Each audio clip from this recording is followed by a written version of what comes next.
நண்பர்களே, Abraham from Abraham foods. நம்மக்கிட்ட 32 வகையான மூலிகை சூப் பொடி இருக்குங்க. காளான், காய்கறி, பிரண்டை, தூதுவளை, வல்லாரை, முடக்கத்தான், ஆவாரம்பூ, அதிமதுரம், சிறுகுறிஞ்சான், சிறியானங்க, நவமூலிகை, முடவாட்டுக்கால் கிழங்கு, இப்படின்னு ஒரு 32 வகையான மூலிகை சூப் பொடி இருக்குது. இதில் கீரை சூப் பொடி, காய்கறி சூப் பொடி, சுப்பிக்காய் சூப் பொடிலாம் இருக்குங்க. நம்ம சூப் பொடிக்கு அதிகமாக கொடுத்துட்ருக்கோங்க. சூப் பொடியில் 1 கிலோ சூப் பொடி நம்ம 700 800 வரைக்கும் கொடுத்துட்ருக்கோம். 1/4 kilo packet, 1/2 kilo packet, 1 kilo packet, 2 kilo பாக்கெட்லாம் இருக்குது.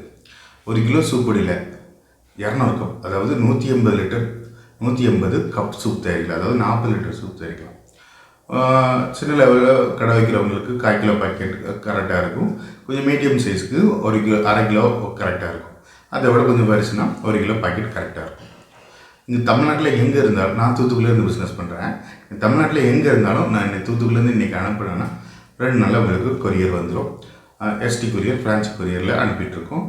பல்க் பேக்கேஜிங் 20 கிலோக்கு மேலே வேணால் எமர்ஜென்சி பார்சல்லாம் அனுப்புகிறோம்.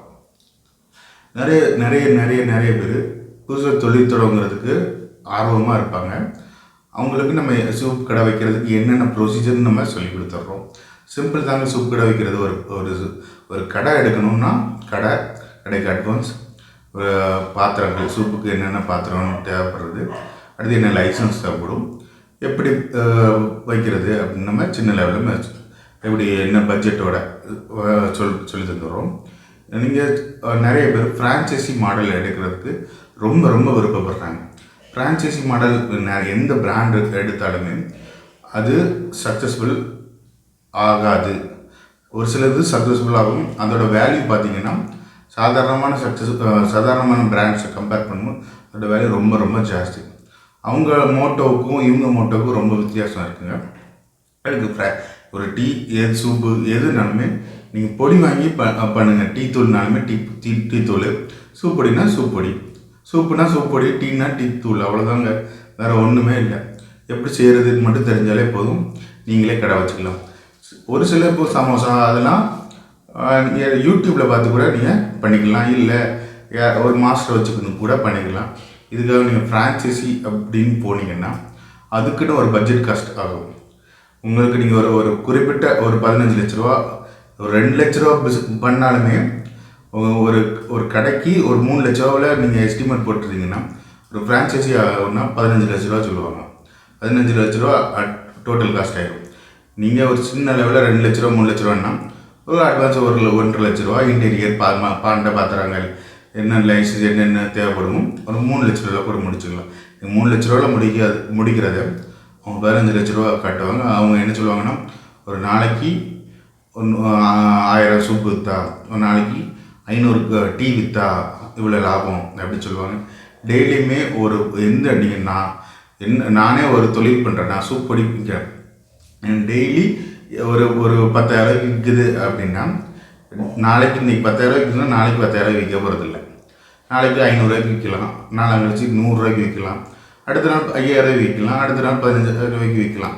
இப்படி ஒவ்வொரு 30 நாள் நீங்கள் பிஸ்னஸ் பண்ணால் 30 நாளும் ஒரே மாதிரி இருக்காது. ஆனால் அவங்க என்ன சொல்லுவாங்க, 30 நாளும் ஒரே மாதிரி இருக்கும் அப்படின்னு சொல்லி உங்களுக்கு ஒரு எஸ்டிமேட் காசு போட்டு உங்களால் ஒரு வருஷத்தில் ரிட்டர்ன் ஆஃப் இன்வெஸ்ட்மெண்ட் எடுத்துடலாம் இப்படி சொல்லுவாங்க. அதெல்லாம் நீங்கள் நம்பாதீங்க. உங்கள் அனுபவம் தான் உங்களுக்கு ப்ராஃபிட்டை கொடுக்கும். சின்ன லெவலில் பிஸ்னஸ் பண்ணுறவங்க நீங்களே முயற்சி செஞ்சு பிஸ்னஸ் பண்ணுங்கள். அதுதான் உங்களுக்கு நல்லது. உங்களுக்கு பிஸ்னஸ் டிப்ஸ் தேவைன்னா நீங்கள் யூடியூப்பில் பாருங்கள். யூடியூப்பில் ஏகப்பட்ட பிஸ்னஸ் டிப்ஸ் இருக்குது. இது போக நீங்கள் டெலகிராம் சேனல் பார்த்து வச்சுருந்தீங்க, டெலகிராம் ஆப் வச்சுருந்தீங்கன்னா அது ஏகப்பட்ட புக்ஸ் இருக்குது. தமிழில் புக்ஸ் நிறைய எக்கச்சக்கமாக பிஸ்னஸ் ரிலேட்டடாக, ஹெல்த் ரிலேட்டடாக ஏகப்பட்டது இருக்குது. பிஸ்னஸ் கோல் செட்டிங் அது இதுன்னு ஏகப்பட்ட புக்ஸ் இருக்குது. அப்படியே உங்கள் பிடிஎஃபாக அவங்க படிக்க முடியல அப்படின்னா நீங்கள் லைப்ரரியில் போய் படிச்சுக்கலாம். எக்கனாமிக் நீங்கள் ஒரு கடை வைக்க போகிறீங்க, சின்ன பேசிக் சேல்ஸ்னால் என்ன, ப்ராஃபிட்னா என்ன, மார்க்கெட்டிங்னா என்னென்னு அதுக்கெல்லாம் எல்லாத்துக்கும் புக்கு தனித்தனியாக இருக்குது.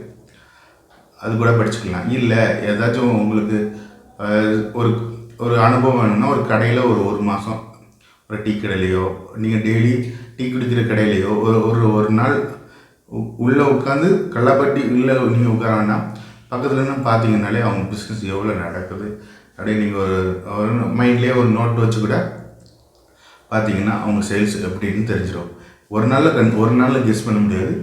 ஒரு 10 நாள் 5 நாள் பார்த்தீங்கன்னா அவங்க சேல்ஸ் முன்ன பின்ன இருக்கும். அவங்க எப்படி மேனேஜ் பண்ணுறாங்கன்னு பார்த்துட்டு கூட நீங்கள் கடை வச்சுக்கலாம். ஃப்ரான்ச்சைஸி எடுக்காதீங்க எந்த பிஸ்னஸும். ஃப்ரான்ச்சைஸி பெரிய லெவலில் பிஸ்னஸ் பண்ணுறவங்களுக்கு சக்ஸஸ். ஏன்னா அவங்கள்ட்ட மணி இருக்குங்க. அவங்க நீங்கள் ஒரு இப்போ மெக்டானல்ட்ஸ் எடுத்து வச்சுக்கிறீங்கன்னு வச்சுக்கோங்களேன். மெக்டானல்ட்ஸ்னு ஒரு பிராண்ட் இருக்குது. இந்த பிராண்டில் ஒரு தூத்துக்குடியில் ஒருத்தவங்க பிஸ்னஸ் எடுக்கிறாங்க அப்படின்னா, மெக்டானல்ட்ஸ் எடுக்கிறவங்க ரொம்ப ரொம்ப காசு வச்சுருப்பாங்க. அவங்களால தான் மெக்டானல்ட்ஸ் பிராண்டே எடுக்க முடியும். இது மாதிரி எமகா ஷோரூம், BMW ஷோரூம் எதுனாலுமே அவங்க எல்லாரையும் பார்த்து கொடுக்க மாட்டாங்க. அவங்களுக்கு பிஸ்னஸ் பண்ண தெரியுமா, உங்களுக்கு யாருக்குன்னா பிஸ்னஸ் இருக்கா, அவங்களால பிஸ்னஸ் லாஸ்ட்லேயும் அவங்களால பிஸ்னஸ் தொடர்ச்சியாக பண்ண முடியுமா அப்படிங்கிறத வச்சு தான் பிஸ்னஸ்க்கு ஃப்ரான்ச்சைஸி கொடுப்பாங்க. ஆனால் நீங்கள் நெட்டில் பாருங்கள், சாதாரணமாக ஒரு டீ ஃப்ரான்ச்சைஸி அப்படி ஏகப்பட்ட வரும். அவங்ககிட்ட நீங்கள் அப்ரோச் பண்ணிங்கனாலே, நான் நாளைக்கே டீ கடை வைக்கிறதுக்கு ஸ்டார்ட் பண்ணி இனிஷியல் கொடுத்துருங்க, உங்களுக்கு 30 நாளில் பண்ணி தந்துடுவோம் அப்படின்னு சொல்லிடுவாங்க. ஆனால் உங்களுக்கு சேல்ஸ் பண்ண தெரியுமா, உங்களால் கஸ்டமர் மேனேஜ் பண்ண தெரியுமா, எதுவுமே உங்களால் கஸ்டமரே இல்லை, நீங்கள் கடையில் வேலை பார்க்குறவங்கள கூட மேனேஜ் பண்ண தெரியுமா, சொல்லித்தர மாட்டாங்க. அதனால் நீங்கள் தான் கற்றுக்கணும். ஃப்ரான்ச்சைஸி எடுக்கிறது நல்லதில்லை. ஏகப்பட்ட டீ கடைன்னா ஏகப்பட்ட டீ கடை இருக்குது. சிம்பிளாக உங்களுக்கு ஒரு 1 லட்ச ரூபா 2 லட்ச ரூபா லாஸ் ஆனாலும் பரவாயில்ல அப்படின்னு சொல்லி ஒரு கடை வச்சு அனுபவித்து நீங்கள் பெரிய லெவலில் ஸ்டார்ட் பண்ணிக்கலாம். ஒரு கடையை நிர்வகித்து பார்த்துட்டு தான் நீங்கள் டீ கடை வைக்கிறத பற்றி யோசிக்க முடியும். நீங்கள் ஃப்ரான்ச்சைஸியும் நீங்களும் எடுக்காதீங்க, நீங்களும் கொடுக்காதீங்க.